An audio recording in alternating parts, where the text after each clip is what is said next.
मेरे प्यारे साथियों, नमस्कार। AFEIS में आपका स्वागत है। दोस्तों, मैं हूं डॉक्टर विजय अग्रवाल और इस लेक्चर में हम बहुत ही इम्पोर्टेंट, बहुत ही खूबसूरत और बहुत ही मज़ेदार प्रैक्टिकल टॉपिक पर बात करने जा रहे हैं और इसका शीर्षक है भावनात्मक बुद्धिमत्ता, जिसे आप इंग्लिश में कहते हैं इमोशनल इंटेलिजेंस। फ्रेंड्स, इससे पहले कि मैं अपनी बात शुरू करूं, एक तथ्य मुझे स्पष्ट करना है। ये जो भावनात्मक शब्द है, इमोशनल की जगह, यह सब जगह आपको एक ही मिलेगा। भावनात्मक का कहीं कहीं डेफिनेटली इसके लिए दूसरा शब्द भी है, लेकिन ज़्यादातर स्थानों पर मैंने भावनात्मक शब्द का ही प्रयोग करते हुए देखा है। लेकिन एक और शब्द आपको मिल सकता है कहीं कहीं, वह है सामवेगिक। सामवेगिक ये संवेग शब्द से बना है, मतलब वेग जो तेजी के साथ उठते हैं। सामवेगिक या फिर संवेगात्मकता शब्द भी आपको मिल जाएगा। संवेगात्मकता, संवेगात्मकता, ये इमोशनल के लिए आपको शब्द मिलेंगे, लेकिन ज़्यादातर भावनात्मक शब्द आपको पढ़ने को मिलेगा। और यहाँ तक कि जो आपका अनुवाद किया है यूपीएससी ने आपके सिलेबस में, उसमें भी भावनात्मक शब्द ही दिया हुआ है। लेकिन जो बुद्धिमत्ता शब्द है, इसके लिए आपको अलग अलग बातें देखने को मिलेंगी, पढ़ने को मिलेंगी। जैसे इंटेलिजेंस, तो इंग्लिश में जब हम इंटेलिजेंट शब्द या इंटेलिजेंस शब्द का इस्तेमाल करते हैं तो हमारे दिमाग में व्यावहारिक तौर पर आता है, यार वो बहुत इंटेलिजेंट है, मतलब वो उसकी बुद्धि जो है ना यार बड़ी तेज है। सामान्य रूप में हम यही मान करके चलते हैं। तो ज़्यादातर पुस्तकों में आपको ये बुद्धिमत्ता शब्द पढ़ने को मिलेगा, लेकिन यूपीएससी ने जो अनुवाद किया है वह समझ शब्द है। समझ यानी कि भावनात्मक समझ। देखिए, कभी कभी इनमें बदलाव होता है और यूपीएससी भी जब एग्जामिनेशन में इसी शब्द का इस्तेमाल करती है तो मैंने देखा है, इस शब्द के बारे में तो मैं नहीं कह सकता, लेकिन दूसरे शब्दों के बारे में वो डिफर कर जाती है।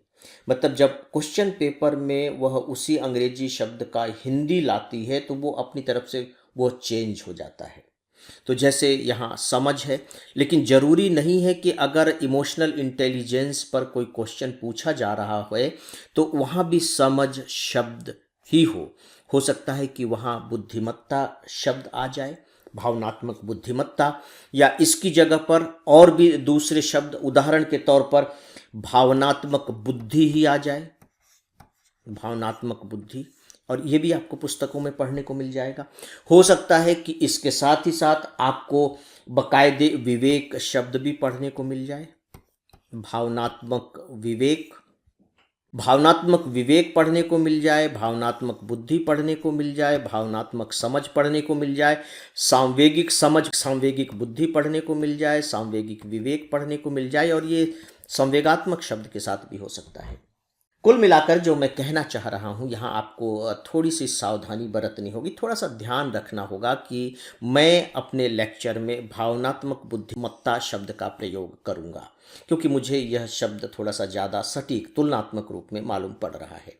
लेकिन आप मान करके चलिए कि चाहे समझ की बात हो, चाहे बुद्धि की बात हो, चाहे विवेक की बात हो, बुद्धिमत्ता के लिए ये सब के सब सेम है, एक ही हैं। और इसी तरह से मैं जिस भावनात्मक शब्द का इस्तेमाल कर रहा हूँ उसके लिए चाहे वो सांवेगिक शब्द आए या संवेगात्मक शब्द आए, हो सकता है कि संवेदनात्मक शब्द भी आ जाए, कहीं नहीं मालूम।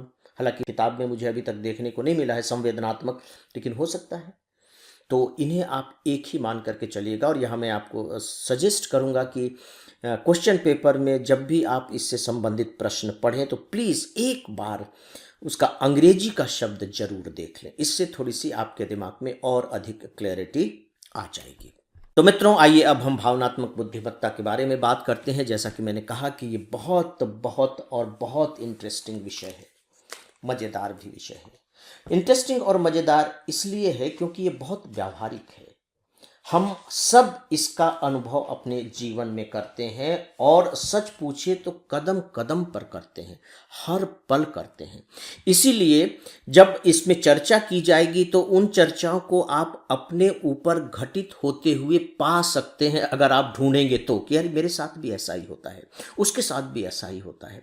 और जैसे ही हमें ये पता लगता है कि हमारे साथ भी ऐसा होता है तो बट नेचुरल है कि फिर तो बात ही एकदम बदल जाती है, उस चीज़ की कठिनाई खत्म हो जाती है, कठोरता नष्ट हो जाती है और वो हमें अपनी चीज़ लगने लगती है। और आपने देखा है इससे पहले भी जितने टॉपिक थे उसका सबका संबंध हमारे अपने ही जीवन से, अपनी भावनाओं से, अपने विवेक से, इन सब से ही था। और यह विषय भी वैसा ही है। एग्जामिनेशन के पॉइंट ऑफ व्यू से डेफिनेटली यह टॉपिक बहुत इम्पॉर्टेंट है और साथ ही साथ हमारे जीवन के लिए तो यह विषय बहुत महत्वपूर्ण है ही।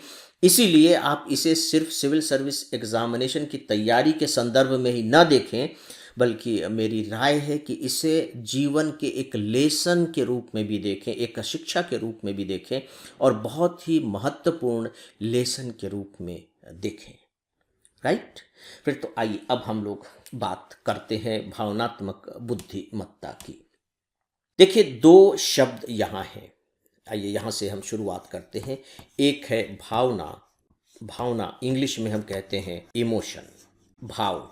आप जानते हैं कि जो इमोशन का स्थान है, इमोशन का स्थान हमारे हृदय में है, ये बताने की ज़रूरत नहीं है। हमारे हिंदी साहित्य में जिसे हम स्थायी भाव कहते हैं, प्रेम, करुणा, शांति, क्रोध, हर्ष, विस्तृष्णा, ये सारे के सारे इमोशंस हैं। राइट? जिसका स्थान हमारे हृदय में है, ये हमारे हृदय में उठते रहते हैं और इनकी स्थिति कुछ ऐसी होती है जैसे कि झील में लहरें उठती हैं। लहरें उठती हैं, ऊपर जाती है, नीचे जाती हैं, ऊपर जाती हैं, नीचे जाती हैं, तट से टकरा करके ख़त्म हो जाती हैं, फिर नई लहर आनी शुरू हो जाती है। यानी कि लगातार झील में लहरें बनी ही रहती हैं। तो हमारे अंदर भी लगातार इमोशंस बने रहते हैं, चलते रहते हैं, भले ही हम उसे वॉच कर पाएँ या नहीं कर पाएँ। देखिए, कभी हम खुश रहते हैं, कभी हम निराश रहते हैं, दुखी रहते हैं, कभी बड़े उत्साह से भरे हुए रहते हैं, कभी खिन्न रहते हैं, कभी किसी पर गुस्सा आता रहता है, कभी किसी के प्रति प्यार उमड़ता रहता है। तो हमारा जीवन है ही इसी तरीके का। तो लगातार ये बने रहते हैं। राइट? ये जो इमोशन शब्द है, देखिए खूबसूरत बात की, ये एक लैटिन भाषा का एक शब्द है, ई, इसको भी जान लेना जरा इंटरेस्टिंग होगा, ई, और इसके बाद है मोवरे। थोड़ा स्पेलिंग थोड़ा सा अलग है, EMOVERE, ई मोवरे। थोड़ा सा ध्यान दीजिए, ई को आप हटा दीजिए और इसको आप ले लीजिए। ई का मतलब चलिए ई हो गया। यहाँ आपको मूव शब्द दिखाई दे रहा है। मूव, मूव का मतलब चलना, मूव है ना, मूवमेंट, गतिशीलता। ठीक है? अब आप देखिए कि इस शब्द का जो अर्थ होता है लैटिन भाषा में, उसका अर्थ होता है उत्तेजित करना। उत्तेजित करना, इसी को आप कह सकते हैं विचलित करना, जो आपको डिस्टर्ब कर देता है, विचलित करना, या कह लीजिए कि गतिशील करना, आपको मोशन में डाल देता है, गतिशील करना। अब आप देखिए कि जब भी आपके दिमाग में, हमारे दिमाग में कोई भी इमोशन पैदा होती है तो डेफिनेटली यहाँ तक कि प्रेम में भी उत्तेजना आ जाती है। आप मिलने के लिए बिल्कुल व्याकुल हो जाते हैं, है ना? ठीक है, शांति के भाव में उतनी उत्तेजना नहीं आती, लेकिन अंदर एक अलग तरह की भावना, एक अलग तरह की स्थिति पैदा हो जाती है, चीज़ों को बदल देती है, आपको विचलित कर देती है, आपको मूवमेंट में डाल देती है। ये ई मूवर है। अब आप इमोशन को देख लीजिए, ई, चलिए यहाँ फिर हम ई को अलग कर देते हैं और फिर है यहाँ मोशन। अब मोशन शब्द को तो आप बहुत अच्छे से जानते ही हैं, गाड़ी मोशन में है यानी कि गाड़ी चल रही है। और यहाँ ई का मतलब है ऊर्जा, ये ऊर्जा है, ऊर्जा को गतिशील कर रही है, ऊर्जा को गतिशील करने वाला, यानी कि एक ऐसा भाव जिसे हम इमोशन कहते हैं, जो हमारी ऊर्जा को गतिशील करता है, मूव कर देता है, आगे बढ़ा देता है, मतलब ज्यों का त्यों नहीं रहने देता। तो सीधी सी बात है कि इमोशंस वे भाव हैं।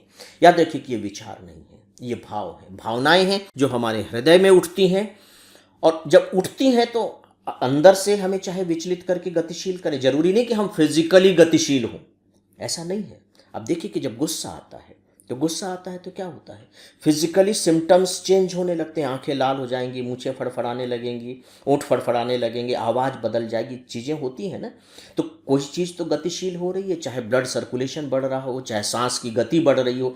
तो ये मत समझिएगा कि केवल शरीर की गतिशीलता ही गतिशीलता है, हर चीज़ की गतिशीलता, और वो पॉजिटिव भी हो सकती है, वो मतलब अधिक भी हो सकती है और कम भी हो सकती है। मतलब कम अगर है तो ये नहीं कि वो गतिशील नहीं है, कम कर दिया ना, उसका जो इम्पैक्ट है वो गतिशीलता पर है। जैसे आप गुस्से में हैं, जो सांस तेजी से चल रही है, इसके बाद अगला इमोशन आया आपकी शांति का, तो सांस की जो गति है वो कम हो गई ना, तो उस पर इम्पैक्ट पड़ गया। तो ये है इमोशन। ये मित्रों क्लियर हो गया होगा, ये बहुत ही सीधी सी बात है। तो इमोशन का मतलब वही हो गया, प्रेम, भय, क्रोध, घृणा, ये सब जितने भी हैं, चेतना की आप यूं कह लीजिए, जो हमारा कॉन्शस है उसकी जो भावनात्मक अनुभूति है, भावनात्मक अनुभूति, इफेक्टिव एक्सपीरियंस, वो सब के सब इमोशंस के अंतर्गत आते हैं। ये हो गया इमोशन। अब आइए, अब हम दूसरे शब्द को देखते हैं, वो है इंटेलिजेंस। इंटेलिजेंस, जिसे हमने कहा बुद्धिमत्ता। अब ये तो बहुत सरल है और इसके बारे में आप जानते ही हैं, इसका संबंध सीधे सीधे बुद्धि से है। यहाँ बुद्धि को आप कह सकते हैं कि इसका संबंध थॉट से है, विचारों से है, हमारे थॉट्स से है।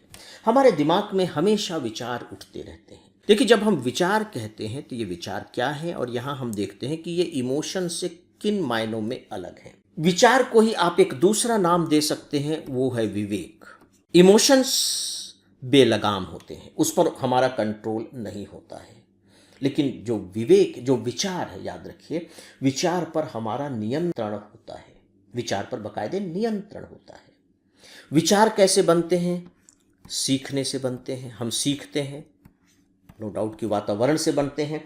तो जो हमारा सीखना है, और फिर जब हम कोई काम करते हैं तो काम करने का एक ढंग होता है, अपना एक उद्देश्य होता है, और उस उद्देश्य के लिए हम काम करते हैं। तो जब हम उस उद्देश्य के लिए काम करेंगे तो उस काम करने का एक ढंग होगा। जब आप उपन्यास को पढ़ेंगे तो उपन्यास आप परीक्षा के लिए नहीं पढ़ रहे हैं, तो आप इंटरटेनमेंट के हिसाब से पढ़ेंगे, उस ढंग से पढ़ेंगे।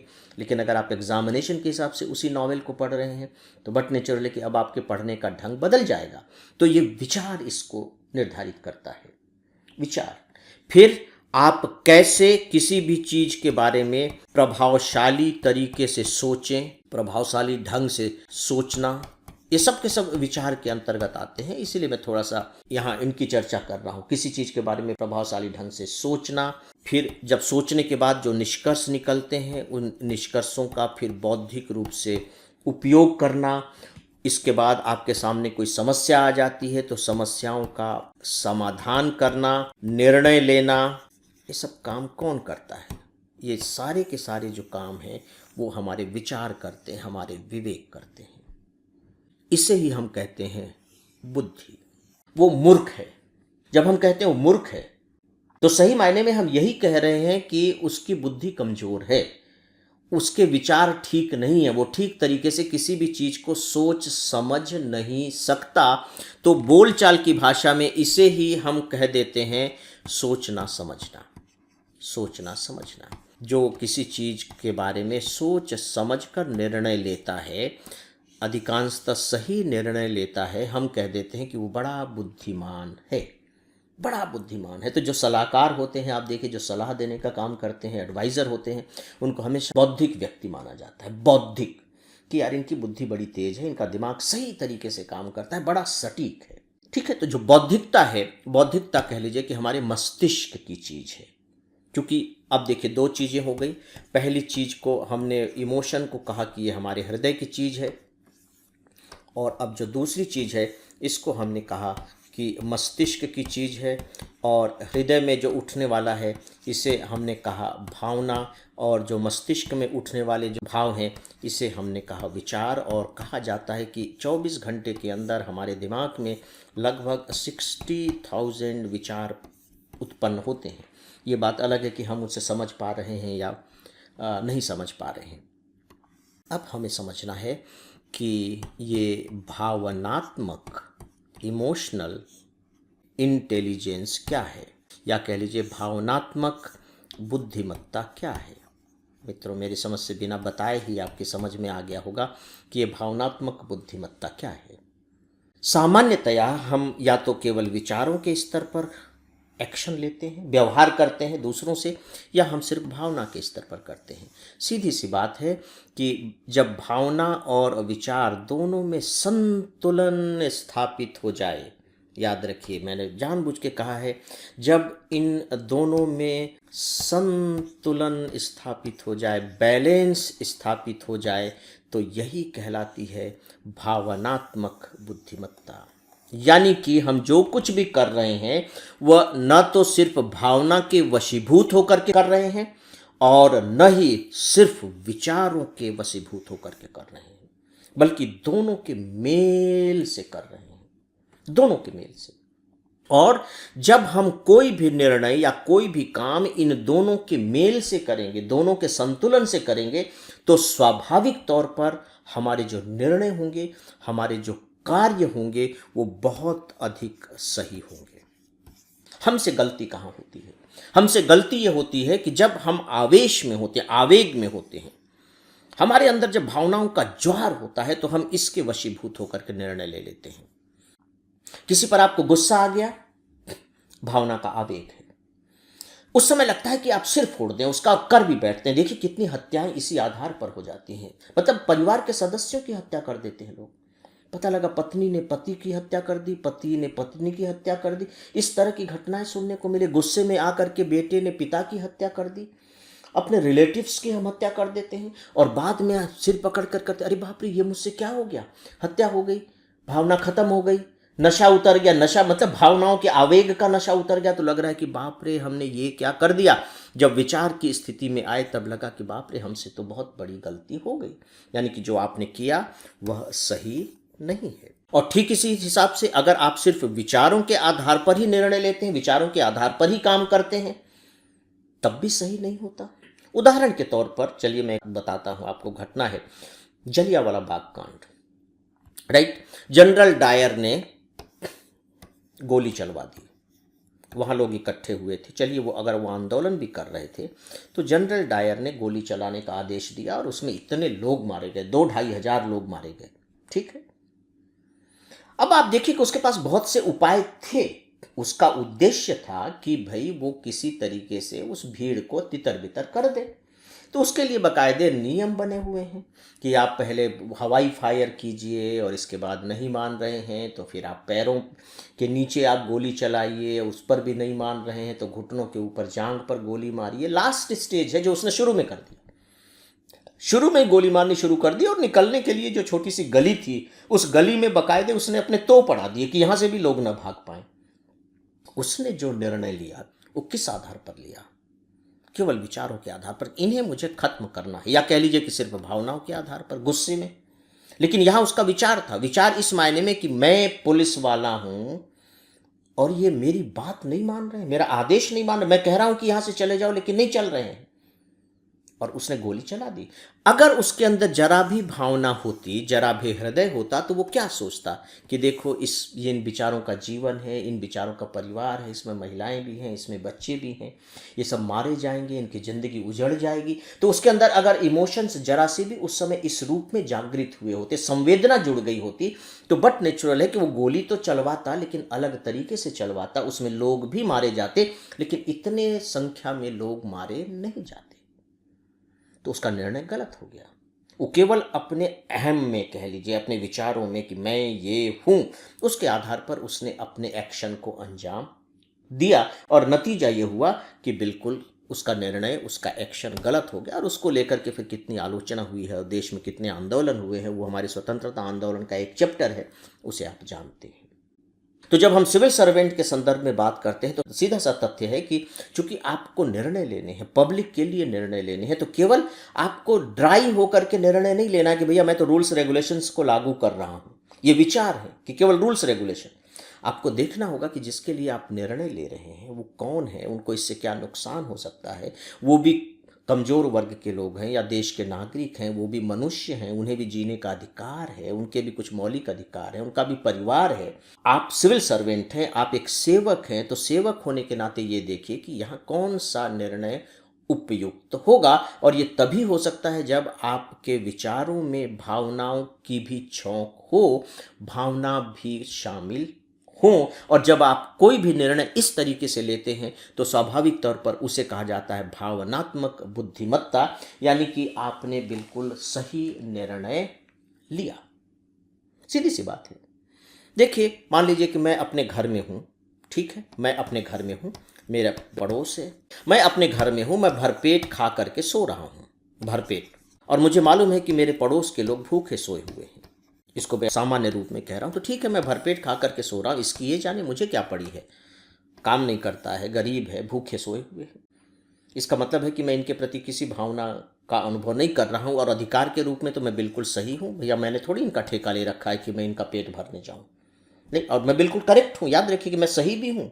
मुझे कोई बाध्य नहीं कर सकता कि भैया तुम्हारे पड़ोसी जो है खाली पेट सोए हुए हैं तो जा करके उनका भी पेट भरो और तुम अच्छे बेवकूफ़ आदमी हो। इसके लिए क्या आप मुझे किसी न्यायालय में खड़ा कर सकते हैं, कोई सज़ा दिलवा सकते हैं? Not at all. अब अगर मुझे जरा भी मेरे अंदर भावना है कि यार ये भूखे पेट सोए हुए हैं, अच्छा नहीं लग रहा है, बच्चे हैं, महिलाएं हैं, तो इनके लिए कुछ करो, तो इन्हें भी मैं कुछ रोटियां दे देता हूँ, बुला करके ले आता हूँ, कुछ खाना खिला देता हूँ, क्योंकि मेरे अंदर ये सामर्थ्य है। तो ये जो मेरा एक्शन हुआ, ये जो मेरी क्रिया हुई, ये क्रिया भावनात्मक बुद्धिमत्ता की क्रिया हुई, भावनात्मक बुद्धिमत्ता। तो अब आप देखिए कि यहाँ पर आपको भावनात्मक बुद्धिमत्ता में एक अलग से तत्व दिखाई देगा, और वह है मनुष्यता। मनुष्यता, जिसको हम कहते हैं ह्यूमैनिटी। हम मनुष्य हैं, पशु नहीं हैं। पशु को इस बात की चिंता नहीं होगी, लेकिन मनुष्य होने के नाते हमें इस बात की चिंता होनी चाहिए। इसका मतलब है कि मनुष्यता के दो तत्व हो गए, एक हो गया विचार और दूसरा हो गया भावना। भावना और विचार मिलकर ही किसी मनुष्य को मनुष्यता प्रदान करते हैं। वास्तव में मनुष्य का जो तत्व है वह तत्व उन्हें मिलता है, सिर्फ विचारों से नहीं। मित्रों, ये है इमोशनल इंटेलिजेंस, राइट। अब मैं आइए थोड़ी सी इस पर बात करता हूँ कि इमोशनल इंटेलिजेंस की जो बात आई है वो कैसे आई है, कहाँ से आई है, कब आई है, थोड़ा सा हम इसको देख लेते हैं। शुरू में जब हम मॉडर्न एज में जब एंटर करते हैं तो आप पाएंगे कि जो रिसर्च वगैरह होने लगी उसमें ये माना जाने लगा कि मनुष्य मूलतः एक बुद्धिजीवी है, बुद्धियुक्त प्राणी है। उसमें जो कुछ भी है वो सर्वोत्तम बुद्धि ही है, और यही बुद्धि उसे सर्वोच्च बनाती है, उसकी क्षमता का सर्वोच्च इस्तेमाल करने का उसे अवसर देती है, और जिसमें भी बुद्धि होगा वो अपने जीवन में सफल हो जाएगा, सर्वोत्तम स्थिति को प्राप्त करेगा, अच्छा जीवन जिएगा। ये सब चलता रहा। इसके बाद आप देखते हैं कि औद्योगिक क्रांति होती है। ये सच पूछिए तो ये सारी जो रिसर्च हुई है वो औद्योगिक क्षेत्र में ही हुई है। औद्योगिक क्रांति हुई, औद्योगिक क्रांति में धीरे धीरे प्रतियोगिता बढ़ने लगी। तो अब ये हुआ कि भैया ये जो प्रतियोगिता बढ़ रही है तो इस औद्योगिक या उद्योगों की क्षमता को कैसे बढ़ाया जाए, उद्योगों की क्षमता कैसे बढ़ाई जाए, कम कीमत पर ज़्यादा से ज़्यादा चीज़ें पैदा की जा सकें, कम समय में ज़्यादा से ज़्यादा चीज़ें पैदा की जा सकें। ठीक है, तो अब उद्योग में दो चीज़ें थी, एक तो मशीन थी, लेकिन सिर्फ मशीन नहीं थे, मनुष्य भी थे, और उस समय तो मनुष्य ज़्यादा ही थे, अब तो बहुत कम हो गए हैं आर्टिफिशियल इंटेलिजेंस की वजह से। तो ठीक है, अब आप अगर क्षमता बढ़ा रहे हैं तो आपको अब मशीन पर काम करना होगा कि अच्छे से अच्छी मशीन बनाई जाए। तो इस पर शोध शुरू हुए, और आप देख रहे हैं कि कैसे हाथ से चलने वाली मशीन के बाद कोयले से चलने वाली, और फिर बिजली से चलने वाली, और फिर मशीनें बनती चली गई। ये एक अलग इतिहास है। फिर ये हुआ कि जो काम करने वाले मनुष्य हैं इनकी भी तो क्षमता बढ़ाई जाए। वहाँ लेबर काम कर रहे हैं, मैनेजमेंट के लोग हैं, सुपरवाइज़र हैं, अकाउंटेंट हैं, क्योंकि अगर मशीन के पीछे मनुष्य जो काम कर रहा है अगर ये ठीक नहीं है तो अब मशीन क्या कर लेगी। तो मनुष्य पर भी शोध होने लगे। अगर आप पब्लिक एडमिनिस्ट्रेशन के स्टूडेंट हैं तो आप पाएंगे कि पब्लिक एडमिनिस्ट्रेशन, जिसको हम पब्लिक एडमिनिस्ट्रेशन कह रहे हैं, है ना, प्रशासन कह रहे हैं, कह रहे हैं प्रशासन। तो जो प्रशासन की जो शुरू की जितनी भी थ्योरी आई है वो याद रखिए वो औद्योगिक जगत के संदर्भ में आई है। हम कह रहे हैं भले ही कि हम लोक प्रशासन की बात कर रहे हैं, बेसिकली वो औद्योगिक प्रशासन की बात है। तो आप पब्लिक एडमिनिस्ट्रेशन में जितनी भी पुरानी थ्योरी देखेंगे, पुरानी थ्योरी मतलब सन 1850 के आसपास से शुरुआत हुई, तो आपको पता लगेगा कि ये तो सब उद्योगों की बात कर रहे हैं, लेकिन कहीं ना कहीं उसमें प्रशासन था। क्योंकि इस दौर में जो हमारा प्रशासन था वो राजतंत्र टाइप का प्रशासन था, लोकतंत्र तो बहुत कम देशों में था, तो उसकी ज़रूरत नहीं होती थी, सब राजा अपने अपने ढंग से प्रशासन कर रहे थे। तो जब ये प्रशासन की बात कर रहे हैं तो उसमें मनुष्य भी शामिल है। तो यार इस मनुष्य की क्षमता को बढ़ा करके कैसे इससे ज़्यादा से ज़्यादा काम लिया जाए, कैसे मनुष्य से ज़्यादा काम लिया जाए। तो अब इस पर शोध शुरू हुए, तो उसमें यह था कि भैया इनकी ट्रेनिंग को बढ़ाया जाए, मशीनों की क्षमता बढ़ाई जाए, इन्हें इस तरह से काम लिया जाए। धीरे धीरे धीरे धीरे आदमी जब इसके जो चिंतक हुए, तो आप पाएंगे कि उनके अलग अलग स्टेजेस हमारे सामने आने लगे। तो इन अलग अलग स्टेजेस में सबसे पहले तो महत्व दिया गया कि इनकी ट्रेनिंग दे करके इनकी बुद्धि को ठीक किया जाए, लेकिन धीरे धीरे धीरे धीरे ये चीज़ें बढ़ने लगी। फिर आने लगा कि नहीं, जो काम करने का जो वातावरण है, इस वातावरण को ठीक किया जाए, मतलब कि स्वच्छ हवा हो, रोशनी हो, इनके पानी वानी पीने की व्यवस्था हो, इस तरह की चीज़ें होने लगी। फिर आने लगा कि नहीं, थोड़ा सा छुट्टी उट्टी भी ठीक ठाक दी जाए तो इनकी सेहत ठीक रहेगी, तो इस तरह की बात होने लगी, मतलब सुविधाओं की बात होने लगी। छुट्टी को आप यहाँ सुविधाओं से जोड़ लीजिए, तो ये सब चीज़ें दी जाने लगी। इसके बाद फिर थोड़ी सी हुई, तो नहीं केवल छुट्टी से ही बात नहीं करेगी, बल्कि इनके थोड़े से कल्याण की भी बात हो कि इनके बच्चे भी ठीक ठाक से पढ़ लें, इनको थोड़ी सी और दूसरी सुविधाएं भी दें, दूसरे तरह के इनके कल्याण के लिए योजनाएं बनाने लगें, तो कल्याण की बात होने लगी। इसके बाद फिर आगे आते आते फिर ये हुआ कि नहीं, केवल इसी से बात नहीं बनेगी, बल्कि इनके मनोविज्ञान पर भी काम किया जाना चाहिए।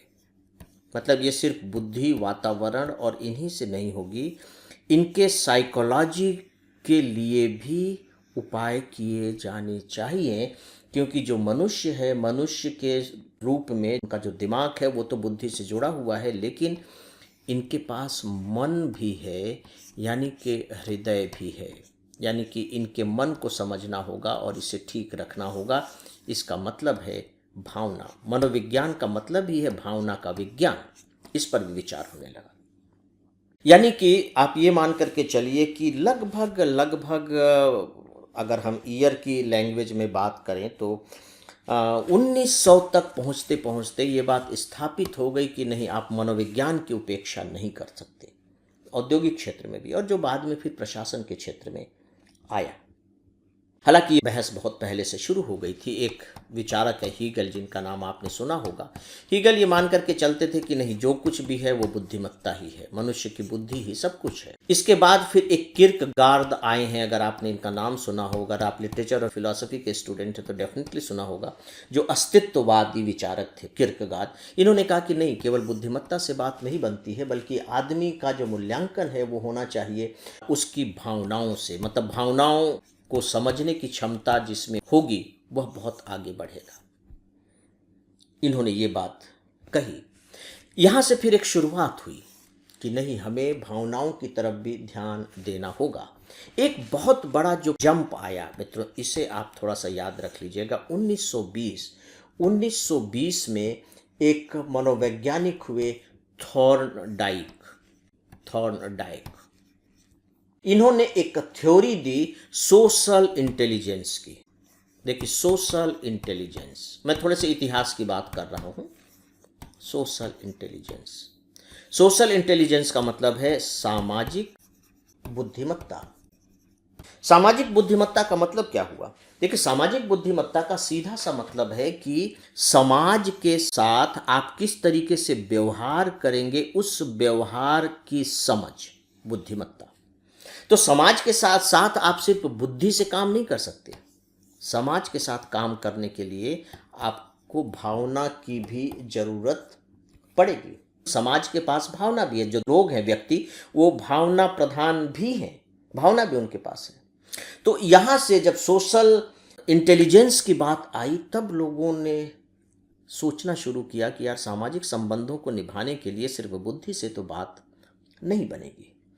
धीरे धीरे धीरे धीरे फिर विचारों का ये सिलसिला चलता रहा, और फिर 1950 के आसपास एक प्रशासनिक चिंतक आए जो अपने आप में मनोवैज्ञानिक भी थे। वो थे अब्राहम मेस्लो। बल्कि इनका नाम आपको मालूम भी होना चाहिए, ये इनका नाम आपको ऐसे में भी काम आएगा। अब्राहम मेस्लो ने क्या किया कि पूरी जिंदगी की आवश्यकताओं के बारे में बताया कि हम जिंदगी में जो प्रेरणाएं पाते हैं, किसी भी काम करने के लिए हमें मोटिवेशन की जरूरत होती है। तो हमें कौन सी चीज मोटिवेट करती है? तो पहले उन्होंने कहा कि हम अपनी शारीरिक आवश्यकताओं को पूरा करते हैं। रोटी, कपड़ा, मकान, ये हमारी शारीरिक आवश्यकताएं हैं। जब हमारी ये पूरी हो जाती हैं तो फिर हम अगले स्टेज पर उठ जाते हैं। फिर हम अपनी सुरक्षा संबंधी आवश्यकताओं पर काम करने लगते हैं कि हम सुरक्षित रहें। ठीक है। जब हमारी ये सुरक्षा की भी जरूरत पूरी हो जाती है तो फिर हम अपनी सामाजिक आवश्यकताओं को पूरा करने लगते हैं। हम समाज के व्यक्ति बन जाते हैं कि समाज में सम्मान मिले, फिर समाज के लिए कुछ काम करने लगते हैं। फिर उन्होंने कहा कि जब हमारी सामाजिक आवश्यकताएं पूरा हो जाती हैं तो फिर हम सम्मान के लिए काम करते हैं कि कुछ सम्मान मिलना चाहिए। और फिर कहते हैं कि जब ये भी मिल जाता है और जब हम बिल्कुल लास्ट स्टेज पर पहुंच जाते हैं तब हम आत्मसिद्धि के लिए काम करते हैं। आत्मसिद्धि का मतलब है एक तरह से जिसे भारतीय व्यवस्था में कहा जाता है शांति कह लीजिए या मोक्ष कह लीजिए, आंतरिक शांति के लिए काम करते हैं। तो इन्होंने अभी प्रेरणा के ये 5 स्टेजेस बताए मोटिवेशन के। तो अब आप देखेंगे कि अब केवल ये तो बुद्धि से हो सकता है, ये बुद्धि से हो सकता है, लेकिन ये केवल बुद्धि से नहीं हो सकता, ये भावना प्रधान है। भाई आपको समाज के लिए काम करना है तो बट नेचुरल है कि समाज के साथ आपको इंटरेक्शन करना पड़ेगा। और इसमें खासकर जो आत्मसिद्धि है ये तो पूरी तरह से भावना से जुड़ी हुई चीज़ है, हृदय से जुड़ी हुई चीज है। तो मैस्लो के इस सिद्धांत के बाद, इस विचार के बाद एक बड़ी तेजी से परिवर्तन आया और फिर यहाँ से मनुष्य में जो भावनात्मक पक्ष है उसकी प्रधानता होने लगी। और जो फैक्ट्रीज थे, जो औद्योगिक जगत थे, उसमें भी फिर इस बात को बहुत महत्व दिया जाने लगा कि नहीं, हमारे यहाँ जो काम करने वाले लोग हैं हमें उनकी भावनाओं को भी परिष्कृत करना होगा, उनकी भावनाओं को भी ध्यान में रखना होगा। ये नहीं है कि अगर किसी से कोई गलती हो गई तो आप उसे डांट दीजिए, उसे नौकरी से निकाल दीजिए, सैलरी उसकी काट लीजिए। तो केवल छड़ी छड़ी से बात नहीं बनेगी कि आप दंड दे करके ही काम करा सकेंगे, बल्कि मनुष्य की भावनाओं को भी समझना पड़ेगा। राइट। अब थोड़ा सा हम इस इतिहास को देख लेते हैं। इसके बाद एक बहुत बड़ा माइलस्टोन है 1983। ये बल्कि आपको नाम याद होना चाहिए। 1983 में एक मनोवैज्ञानिक आए हैं, वो है हार्वर्ड गार्डनर। ये बहुत महत्वपूर्ण नाम है। 2 नाम बहुत महत्वपूर्ण है। एक अभी मैंने आपको ये अभी बताया है और आगे की चर्चा हम करेंगे। हार्वर्ड गार्डनर, आप देख रहे हैं ना कि भावनात्मक बुद्धिमत्ता का जो सिद्धांत है वो बहुत पुराना नहीं है और इसीलिए शुरू का जो प्रशासन था इतना कठोर था। अब का जो प्रशासन है वो कठोर उतना नहीं रह गया है।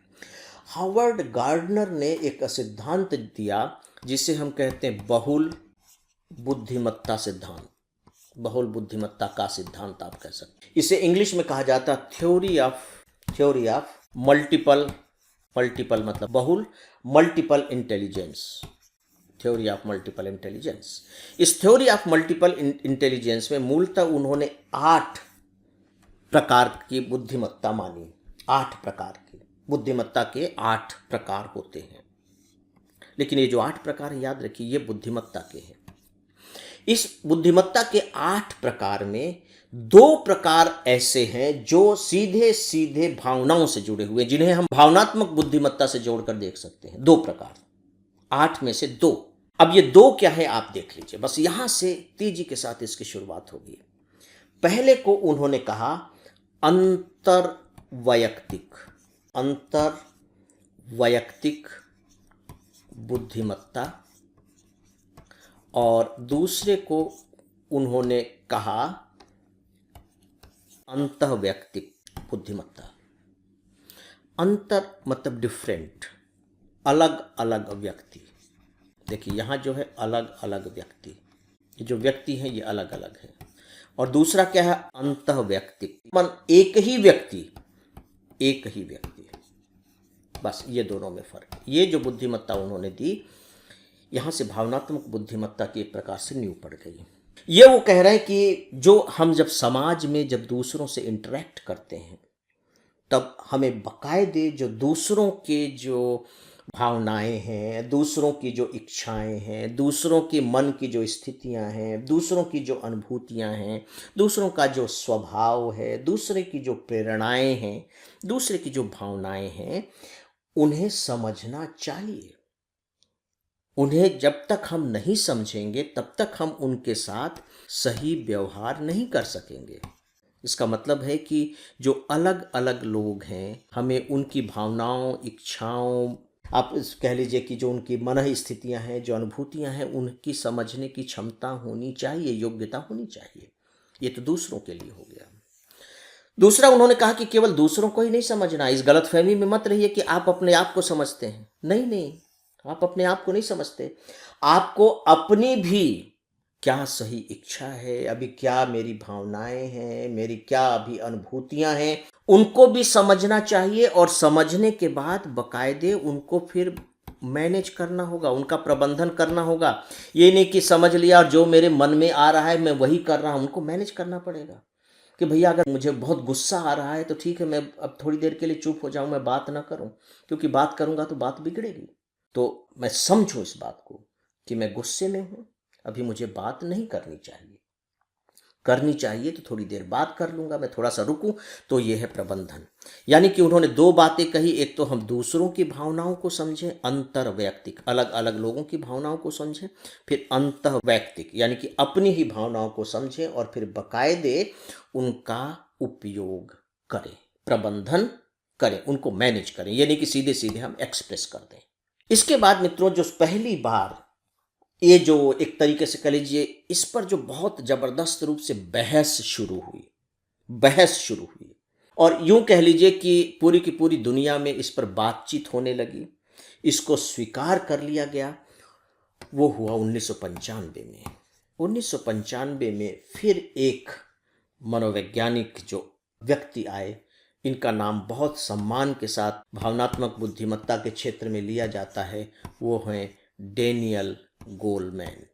इन्होंने एक किताब लिखी और इनका नाम आपको मालूम होना चाहिए बाकायदे। भले आप और किसी का नाम भूल जाएं, लेकिन इनका बिल्कुल मत भूलिएगा, डेनियल गोलमैन। और इनके किताब का भी नाम आप याद रखिए। इनके किताब का नाम है इमोशनल इंटेलिजेंस। किताब का नाम थोड़ा सा लंबा है, इमोशनल इंटेलिजेंस। इस शब्द का जो सबसे पहली बार जो प्रयोग किया था इमोशनल इंटेलिजेंस का, वो 1985 में ही इस शब्द का प्रयोग हो गया था। 1985 में इसका प्रयोग करने वाले थे वेन पाइन, VAYNE,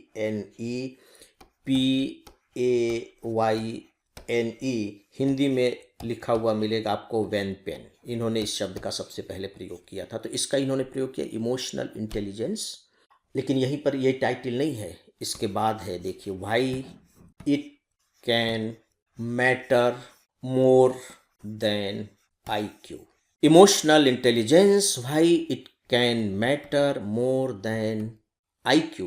यानी कि इमोशनल इंटेलिजेंस, और फिर आगे कह रहे हैं कि यह IQ की तुलना में, IQ मतलब प्योर बुद्धिमत्ता कह लीजिए, कि बुद्धि की तुलना में, कि ये जो इमोशनल इंटेलिजेंस है ये बुद्धिमत्ता की तुलना में क्यों ज़्यादा मायने रखता है, क्यों ज़्यादा महत्वपूर्ण है। Emotional intelligence, why it can matter more than IQ।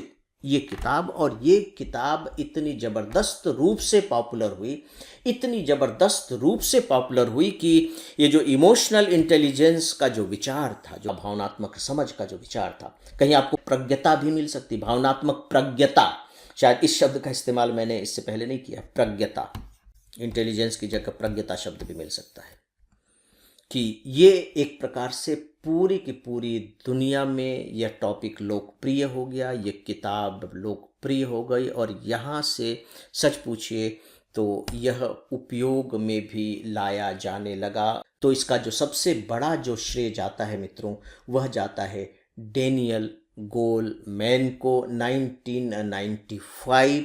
और इनकी किताब है emotional intelligence, why it can matter more than IQ। और इसके बाद तो फिर इस पर खूब लिखा गया, खूब विचार होने लगा, और हम आज यहाँ तक पहुँच गए हैं। तो मित्रों, इस लेक्चर में मैं अपनी बात यहीं तक सीमित रखूँगा। अब हम अगले लेक्चर में इसी तथ्य को आगे बढ़ाएंगे, राइट। तो अब मैं अपने इस लेक्चर को यहीं समाप्त करता हूँ। नमस्कार।